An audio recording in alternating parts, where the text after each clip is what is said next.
एक दिन बच्चों ने पिकनिक जाने की बात कही। यह सुनते ही अंकिता की रूह कांप गई, क्योंकि उसे एक पुराना किस्सा याद आ गया। ये बात तब की है जब अंकिता 10वीं क्लास में पढ़ रही थी। एक दिन टीचर ने पिकनिक का प्लान बनाया था अपने सभी दोस्तों के साथ। अंकिता ने भी जाने के लिए हाँ कर दी। पिकनिक पर जाना था पावागढ़। पूरा स्कूल पिकनिक जा रहा था, इसलिए करीब 30 बस सभी बच्चों को ले जाने के लिए तैयार थी। अंकिता अपने दोस्तों के साथ सबसे पीछे वाली बस में बैठ गई। सभी हंसते मस्ती करते हुए बस से जा रहे थे। तभी कुछ दूर जंगल के पास पहुंचकर उसी बस से तेज आवाज आई। ये वक्त रात के करीब 1:30 बजे का था। ड्राइवर गाड़ी से बाहर निकला तो उसे पता चला कि टायर फट गया है। ड्राइवर ने सबसे कहा कि बस का टायर बदलने में करीब 2 घंटे लगेंगे। आप सब नीचे उतर जाइए, मैं इसे बदल देता हूँ। आप लोग पास के ढाबे में जा सकते हैं, वहाँ गर्म गर्म चाय पी लीजिए और मैं इस टायर को फटाफट बदलने की कोशिश करता हूँ। ड्राइवर की बात सुनकर सभी बस से उतर गए और पैदल चलते हुए पास के ढाबे में पहुँचे। वहाँ एक बूढ़ा व्यक्ति चाय बना रहा था। इतनी रात को ढाबा खुला हुआ और किसी इंसान को चाय बनाते देख सबको हैरानी हुई। उस बूढ़े इंसान ने कहा, आप सब चाय पी लीजिए, यहाँ अक्सर लोगों की गाड़ी खराब हो जाती है, इसलिए मैं भी अपना ढाबा हरदम खुला रखता हूँ।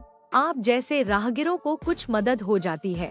उनकी बात सुनकर सबने चाय का ऑर्डर दे दिया। उन्होंने कुछ ही देर में सबके लिए चाय बनाकर मेज पर रख दी। चाय पीते हुए अंकिता की आंखें एकदम ढाबे की छत की तरफ गई। वहां अंकिता ने एक औरत को सफेद रंग की साड़ी में खुले बाल लहराते हुए देखा। कुछ देर बाद वो जोर जोर से हंसने लगी। भले ही हंसने की आवाज किसी को सुनाई नहीं दे रही थी, लेकिन अंकिता ने उसे मुंह खोलकर हंसते हुए देखा था। ये सब देखकर अंकिता ने डर के मारे आंखें नीचे झुका ली। कांपते हुए किसी तरह से अंकिता ने चाय दोबारा पीना शुरू ही किया थी कि उसी वक्त जोर जोर से किसी के चिल्लाने की आवाज जंगल की ओर से आई। ढाबे में बैठे हुए सभी बच्चे और टीचर उस आवाज को सुनकर डर गए। सबको डरा हुआ देखकर उस बूढ़े इंसान ने कहा कि मैं देख कर आता हूँ, क्या हुआ है, आप लोग यहीं बैठे रहो। इतना कहकर वो आवाज की तरफ बढ़ गया। तभी एक लड़की को खून की उल्टी लगातार होने लगी। उसको देखकर सबकी हालत और खराब हो गई। उसी समय एक टीचर ने कहा कि तुम सब आग जलाओ और उसके बगल में बैठ जाओ। सबने मिलकर आग जलाई और गोल घेरा करके बैठ गए। टीचर ने सख्त लहजे में सबसे कह दिया कि अकेले कोई कहीं नहीं जाएगा। वैसे भी सब इतना डरे हुए थे कि अकेले कहीं जाने की हिम्मत हो नहीं रही थी।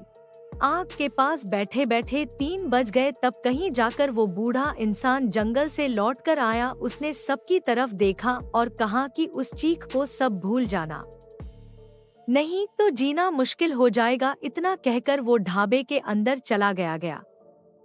तभी ड्राइवर भी टायर बदलकर बस लेकर ढाबे के पास पहुंचा। सभी लोग भगवान का नाम लेते हुए उस बस में बैठ गए। टीचर ने बस में बैठते ही सबको कहा कि कोई एक दूसरे से बात नहीं करेगा, सीधे सब सो जाओ। टीचर की बात मानकर सब चुपचाप बस में ही सो गए। उसके बाद पिकनिक स्पॉट पर पहुंचे और करीब 1 हफ्ते बाद घूमकर आ गए। पिकनिक में किसी ने दूसरे बस के बच्चों से उस रात के बारे में कुछ नहीं कहा, क्योंकि टीचर ने मना किया। लेकिन पिकनिक से लौटते ही सबने अपने दोस्तों और दूसरी क्लास वालों को इस भूतिया घटना के बारे में बताया। आज पिकनिक का नाम सुनते ही यही भूतिया ढाबे की कहानी अंकिता के मन में आ गई और बच्चों को पिकनिक भेजने से उसे डर लगने लगा।